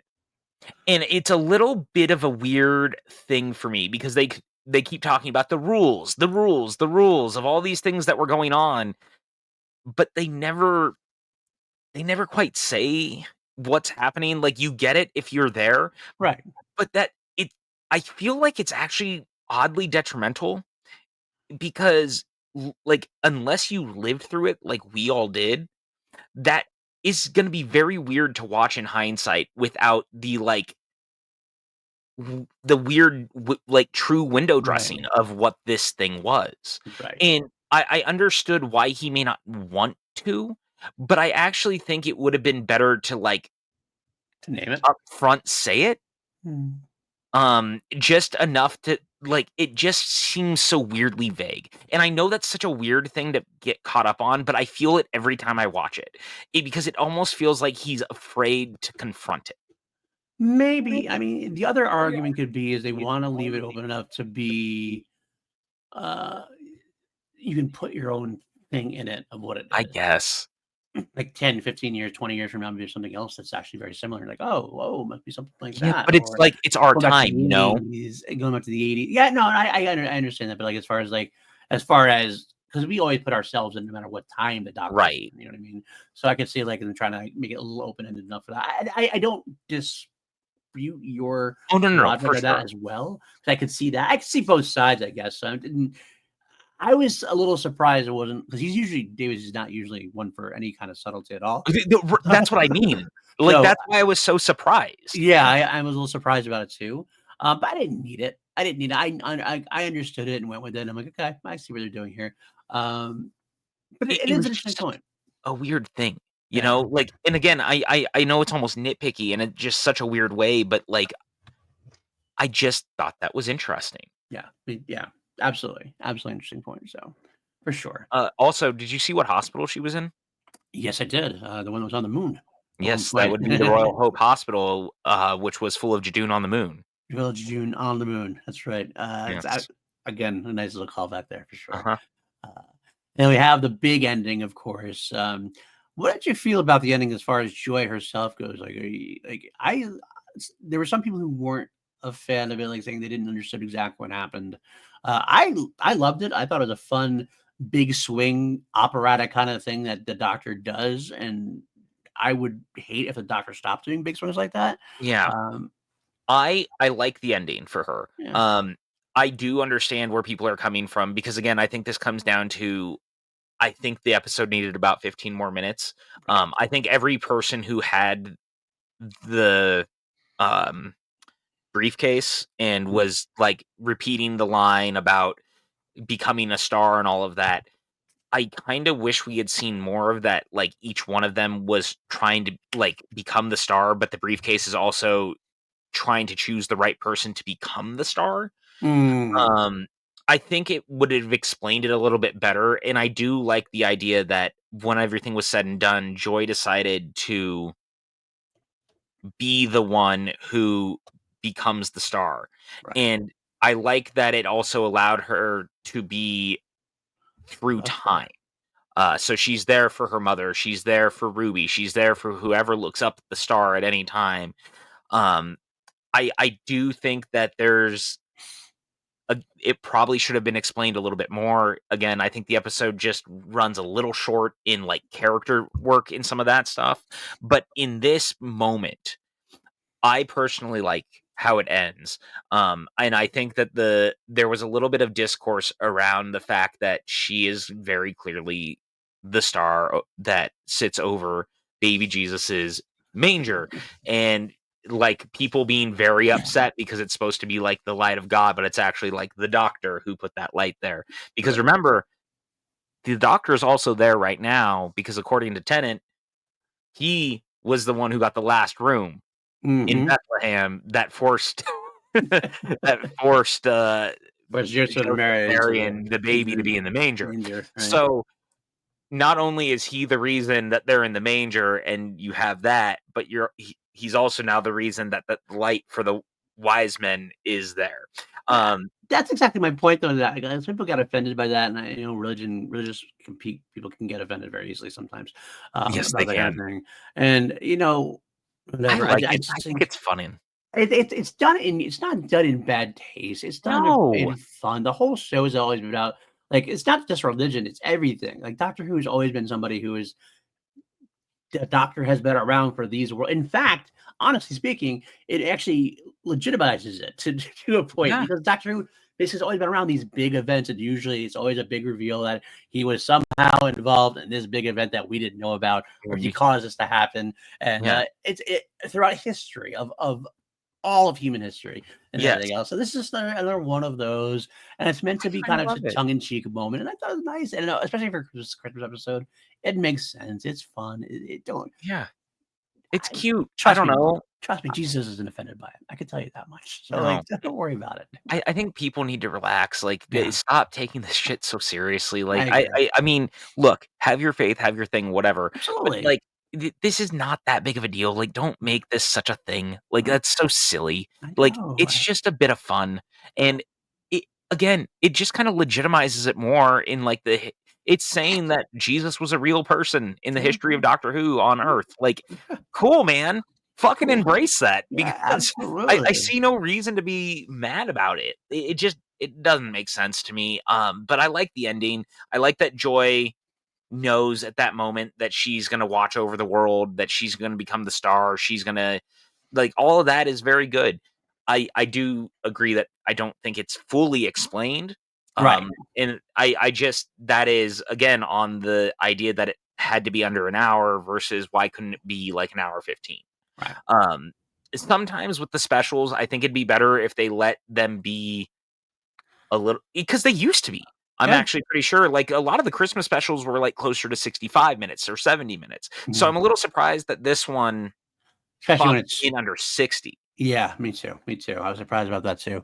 Um, I don't know. I think it could have used a little bit more time to cook for that matter as well. But at the end of the day, it's a successful episode. I'm Yeah, not sure where I would rank it amongst the Christmas episodes yet. I still want to. I think I have to give I it a need to year, watch it a couple more honestly. times. It's still Right. new. It's still too new, too recently biased, but it is successful. And again, I'm the main thing I get out of this. Ncuti is a joy. He is such a wonderful doctor to watch. He really can take a perhaps undercooked episode, last episode, and make it entertaining and exciting and fun. I can't wait to see where he goes in season two. We did get that teaser for season two, of course, Mhm. which I'm all in for. Do we don't have a date yet, right? It's just No, spring. Davey they Spring. keep saying spring. Uh, There was a lot of talk it was gonna be closer to May, but then recently, Davies said it's gonna be sooner than you think. So they may also spring it on us. I'm really not quite sure. Spring it on us. See how you Uh-huh. use that See, word? you see what I did there? Yeah, see what you did there. I think that maybe Russell T Davies will do that as well. Who knows? If But that fucking guy, he loves to do that type of stuff to us. he totally does. All right, let me go through. I have a couple of notes left. I'll throw in there, and then we can wrap it up. I loved his line deliveries, Shooty's line deliveries throughout the entire episode. So good. So many good ones there. No wonder there's no room at the inn. That was a good Yes. one. That Oh, was a and good one again, there. a reference. David Tennant's. Yep, absolutely. Mhm. Um, my favorite bit, was it was this brief thing because of when Anita hands him a plunger. This is the best. I cackled out Just like loud. hard to Yeah. I had to pause the show because I laughed so hard at it. And it's a funny joke, but then his delivery on top of it, Yes. just chef's kiss on it. I have to go Again, back to it. that entire montage when, like, Anita walks in and the mop is doing its own thing and he's just sitting against the stairwell is and reading the newspaper is so good. Uh, her having her navigation system fixed by him and Yep. him turning the car blue, him fixing the microwave and now it's bigger on the inside, like, all those little things, it's just so good. Right. Him cooking the dinner for the people staying there and, "I'm on a diet." Yeah, it understood that. Like, all those little things is just, uh, it it was that's the joy for me. Like, Yeah. in a episode of Joy to the World, those were the little things Joyful that moments. really stood out to me, and again, I think it's because, Steph Diwali, she's just so wonderful, and she and Shooty are so good together. Yeah, absolutely, 100%. A few more things that I liked, I really enjoyed. I loved the doctor trying to will the Solarian to live. That's very much a Yep. this doctor. Like, Yep. I'm not gonna let you die, even though he has nothing he can't do anything about. He's still doing he still can't let them go. Just let him go. It's definitely you could not see a Peter Capaldi doctor doing that. You'd have been like, No. "Yep, you're dead. That is what it is. You're gone." 10-2. Intent too, yeah, absolutely. But this doctor is so committed to saving lives in that fashion. The doctor versus doctor bit, we get that Mhm. emotional heft just for a moment. Just for a Dude, moment, you're like, oh, when's that when coming? he goes and you wonder why no one likes you because you're Yeah. always so mysterious, it came off very Capaldi in Yes, a it did. good It, way. it did. It was, And it that was my reminder of Capaldi this episode. Absolutely. yeah, that and when he's, going after Joy to make the briefcase come off of her. Again, that is Very one of the Capaldi. explanations that whoever has the briefcase has to be, like, full of joy in order for this to work, Right. but, like, they don't say it enough, but I love that moment because, again, it feels like Capaldi. I really I have to say, and I feel like I've been saying this since day 1. I really love that Shooty feels like the amalgamation of the doctors. Yeah. Like, he is still his own doctor, but I see the other doctors in him in a way that I didn't in like, I love Matt Smith, but Matt Smith was very much his doctor. Yeah. Jody was very much her doctor. Peter was very much his doctor. Like, that Shooty feels like the one who did go to the therapy like they've talked about and embraced all of himself. Yeah. And I instead agree with of that. feeling, you know what I mean? Yeah. 'Cause he shares those moments and those moments that are and like it's a balance too. It's a struggle to have that kind of balance because it can come across in one of two ways. And I think it's coming across the way you want it to, and the way it's coming Yes. across to you, which is that it's coming across in that like it's him having therapy, him having the history, him it can come across the wrong way because it could come across as if Sure. he doesn't have his own unique identity or he has to kind of choose the greatest hits of the doctor. But that's not, I don't think That that's the doesn't come case out here. for me at all because he's Yeah. still giving his own performance. Like I said, I just But there's with the the moments. Solarian, with those Yeah. Solarian in there, that makes sense. That's perfectly this doctor. Mhm. Um, and of course, to the upset to the point of making some people upset, he cries at every episode because he's got that emotional side to him. He's very good Uh, at that. and he's very good. He always kind of drops. I almost think he's doing it to piss people off now. I feel like I he's believe it. like, I'm gonna cry. Yeah, it's because they don't like it, so I'm gonna cry. Like I can see it It's happening. okay to cry, guys. It's In okay. fact, I recommend most of you cry more than you probably already do. And I don't um, mean just by listening to us talk, because if that's the case, look, I get it, but also let's see what else I got. A couple last things there. Dial of Destiny train moment. Did you Uh-huh. get that at all? Oh, I yeah. seen it, I was like, "Oh my god, this feels like Dial of Destiny right Yeah, now." it made me happy. I was like, "Ha, Stephen Moffat also liked Dial of Destiny." Absolutely. Finally, Ruby does make an appearance. So you get that moment with Ruby at the Yeah. end. She got top billing afterwards. Did you notice that? Yeah, I did Yeah, too. I it's a was kind like, of "That's so interesting." interesting But okay. choice. Okay, she's there for 30 seconds. It's that reminder that she's still there. And I'm glad that she's back. I'm glad that like we Oh, had yeah. that rumor for a while that was happening that stupid rumor that wasn't true. Yeah. That she was coming back. But I'm happy that she's coming back. I'm also looking forward to our new companion as well because I think Me that too. she's gonna be a lot of fun. So last thing I will say, and if you have anything else you can say, powerful score as always, Marigold, Murray Gold. phenomenal magic I stuff. Again, I'm gonna harp on something that we've been saying since it came back last year for the 60th. Murray Gold being back is the best thing that's happened to the show. It's not Mm, even like honestly, even if Davies wasn't the showrunner, right. Murray Gold being involved is the thing that is giving Doctor Who its life again Yeah. for me. I He love it. Yeah. I mean, I feel I know, like, he hasn't been there the entire time, but, like, pretty much all knew who, or most of knew Yeah. who anyway, and he is I mean, I don't say this lightly, I hesitate saying it because it's such a big statement, but, like, he is like what John Williams is to Star Wars in a way, it's No, he that kind straight of up level. is. Um, obviously, John Williams is a little bit of a different level, but and I'm not denying that, obviously, but Murray Gold does have that kind of thing where you kind of feel his music, it's just so much more epic, so much more magical, so much more He doctor. gets every episode. Yeah, he really does. He understands the tone that every episode needs, every Doctor needs, every scene needs. Honestly, man, like we could do an entire episode about Mm, why Murray Gold's music is the gold standard for what Doctor Who has become. Um, A little rim shot there, but I'm yeah, shout out. it truly is that he encapsulates this world in the notes of music, in the way it all lands, in the way that he uses callbacks to certain things. I have spent so much time listening to the different scores over the years, just like on my downtime when I'm writing or when I'm doing things around the house. His music to me is so sweeping and cinematic, like you said, like it's bigger than the show at times. And that's the biggest compliment I can give it, and I think you 100% nailed it. He is to Doctor Who what John Williams is to Star Wars or Indiana Jones. Like, I can't imagine those franchises without his music, and that's not a dig at, like, Michael Giacchino. His Rogue One score is great, but, like, it's still infused with how much John Williams music.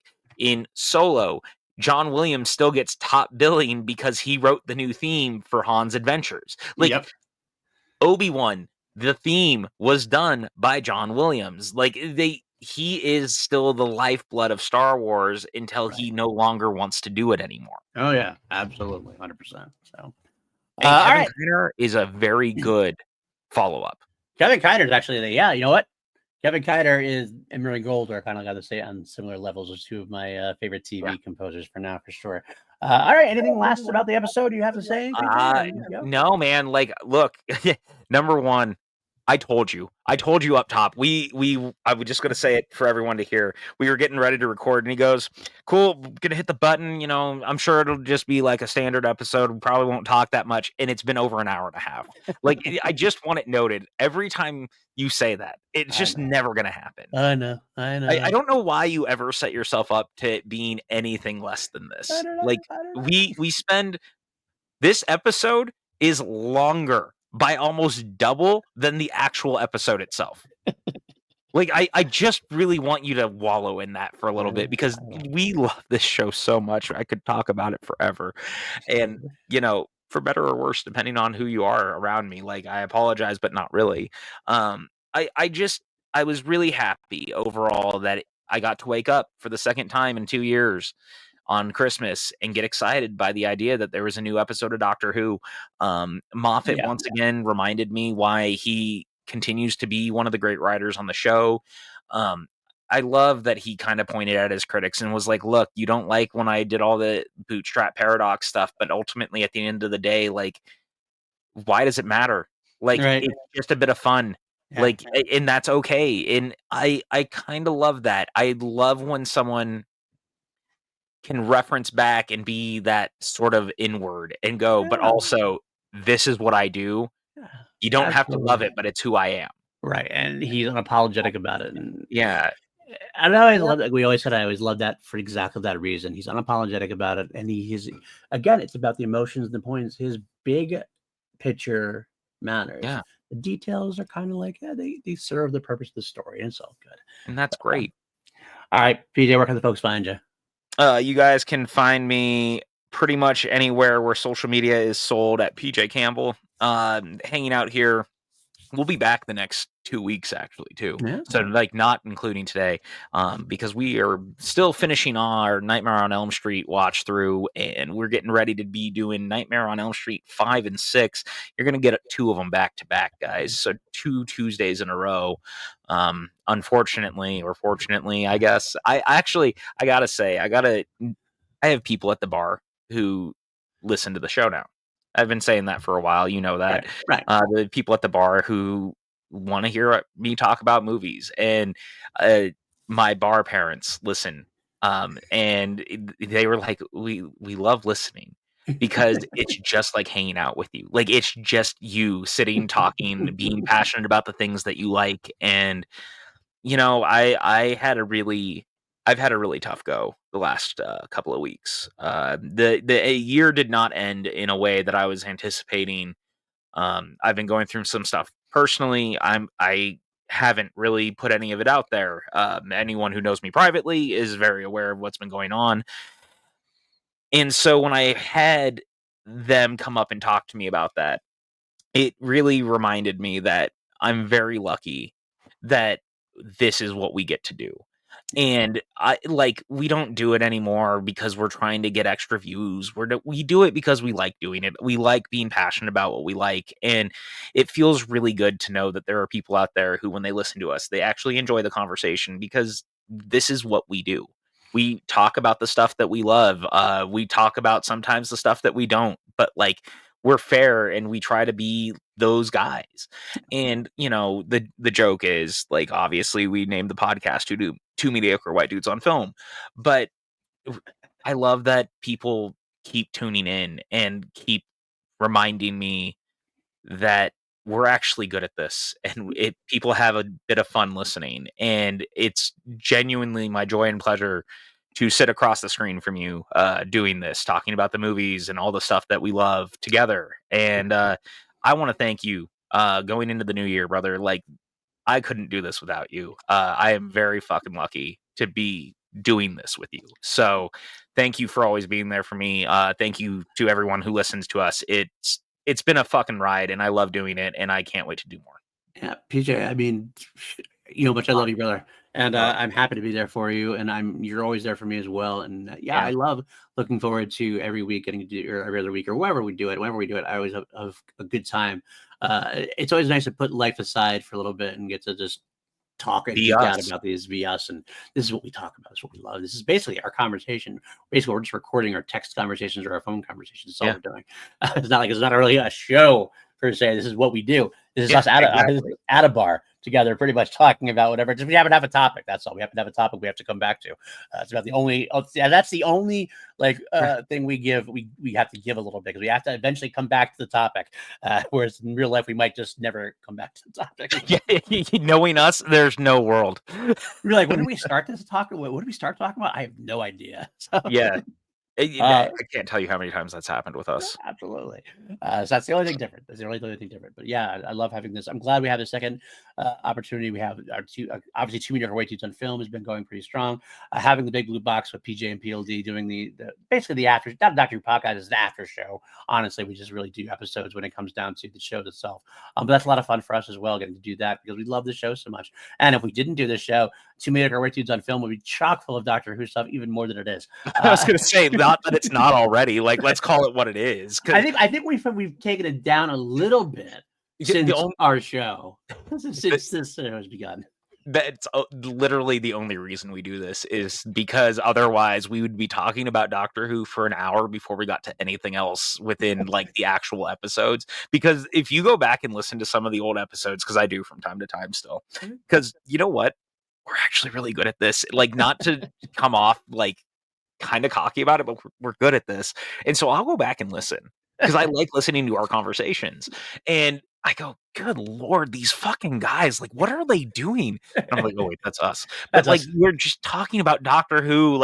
It'll be 20 minutes into our Temple of Doom podcast. And it's are we ever going to talk about Indiana Jones? And we do get there, but every single, it just makes me laugh. And I mean, Absolutely. look, we spent 30 minutes up top today talking about shrinking Ted Lasso and Brett Goldstein. So, There we go. There we go. Throw a little Marvel in there as well. So hey, it is what it is, my friends. You can find me like PJ. I call it Blue Skies where I hang out now. I usually don't do the Twitter thing much anymore, just for news, really, honestly. If that. I'm all over this channel. Obviously, my name is on the tin, as Matty Gunner would say. This is our upcoming schedule for the rest of the month. There. Well, just in general, January schedule. Like PJ says, we got 2 episodes of 2 meter white dudes on film, going to be back to back. 5 and 6, and then eventually next month we'll get into Wes Craven's New Nightmare and finish out the run for sure before we go on to our next topic, which we've had a couple of discussions about. I know we've mentioned even on air a few of them. We're definitely going to do Superman. We're definitely going to do at some point Back to the Future. We're definitely going to do at some point you Ghostbusters. know, We're going to do. I had just thought about it. I should have texted you. Because I can't remember now, but something came across my mind that I realized that we need to do. And Mm, I can't remember now off the top of my head, so I'll have to come back to it. we have Um, so many we want to do. There's so many yeah, we but want this to is do. one that I was like, "Oh, it's very fitting for what we do." and I can't remember what it is. Okay. And I'll remember in a little bit. And if you're here for our I horror smoke a content, lot of weed. I don't know if you yes. know this. I do know that, yes. If you are here for our horror content, we actually have veered away from horror a little bit. As I talk, we're doing Nightmare on Elm Street, but we always got to come back to horror because that's our true love and everything else. But we want to branch out and do some other fun things as well. And of course, every week, Holy Snokes, me and Maddie doing Star Wars. We're finishing up Skeleton Crew. Wonderful show. It's one of my favorite live action Star Wars shows we've seen. A lot of fun. I can't wait to talk about the last 2 episodes with Maddie. That's one coming out this week. Tonight's actually the penultimate episode of Skeleton Crew. So you'll hear us on Thursday talking about that. Crown Jewels every week with that's my Queen podcast, going through these tracks of Queen one by one, version by version.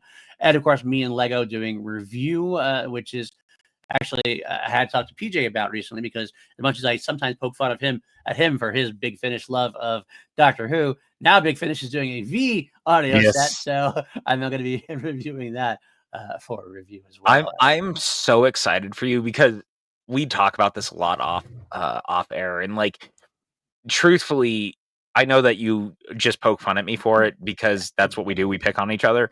But I think the nicest message I ever received, ever, and I really mean this, was out of the blue when you texted me and you were like, "I know I've been giving you shit for this forever, but I need you to teach me how to actually listen to audio dramas, because they're doing V1s now at Big Finish, and I want to listen so bad, and please teach me how to like focus while I'm listening so that I don't zone out." And I was like, I'm a proud dad right now. I like it worked. It finally worked after all these years. It's finally working. Like, because I know you've tried with the Doctor Who ones, and I know that you've like fallen off, and now I'm like, I'm just a proud dad. I'm just a proud dad. This could be my key back into Doctor Who, because I always had also too that Doctor Who, part of the reason I have a hard time with it is it's so overwhelming, because there's so much content that I don't even know like where I want to start. That's always kind of kept me back. With V, they only have 2 things so far. Well, one's coming out this month and then one's coming out in August. So, but if I get into it very much, maybe I will try to go back and listen to some of the Doctor stuff. And who knows? If that happens, I will find a way to, like, I'll make you a special playlist of things that I think you'd like, and I'll send it your way. Like, just some of the different stories and stuff. Like, actually, you know what? You would really like is those classic Doctors New Monsters box sets, where it's like 8 meeting like the Sontarans, like the new versions of the Sontarans, or like 4 going against the Vashta Nerada and things like that. Like, there's some really cool things like that. That's such a good starting point. And that's for everyone listening. Like, if you've never listened to the Doctor Who Big Finish stuff, like, some of those box sets are going to be exactly your way to go. There's a season of David Tennant episodes that you can listen to called Dalek Universe that is set after the season 4 finale, which is fantastic. There's the 11th Doctor Chronicles sets that they did that are set between the Pawns leaving and the story with Clara really beginning, where there's an entire season of story with the 11th Doctor that is fucking amazing. The guy who voices him sounds just like Matt, because Matt's just a busy dude. They couldn't get him, but like the guy who does it sounds just like him, and it's got a Christmas special in the middle of it. It's one of the best runs of anything I've ever listened to. There's a bunch of that type of stuff, but and if you ever are listening and you want like recommendations or anything, again, my Blue Sky handle is down below. Leave a comment on the video if you want. Like, I'm a wealth of useless information when it comes to the Big Finish audio dramas, so I will get you where you need to go. I can absolutely back that up. He is a treasure trove of useless information about it, but it is fun. It is fun to talk about. So I had to say at least one zinger in there, but but you fucking love me. I do. And the last thing there, that the 27th Class Action Live, which we brought back to be a live show every month or so, give or take, not a set schedule like the rest of the shows, doing Empire Strikes Back versus Dune Chapter 2. Let's see which one will take the cake there in the 5 special made categories as we do. But that'll do it for us, guys. We will be back for the Big Blue Box. We'll be back in spring. Whenever spring has happened, we'll figure out a way to do that and to make our White Dudes on Film. That's always a tough time for us, because we do make our White Dudes on Film. We do every other week, generally speaking. That's how we run, generally speaking. When Doctor Who comes, that's when we're going to try to do do. We're gonna be trying to do every week of Doctor Who and Too Many Waitings on film. So it's a fine sometime to squeeze it in. We'll make it work though, as we always do. We always do. I can't wait to do it for my friends. So next time we'll take care. Take care, everybody. Bye. Bye.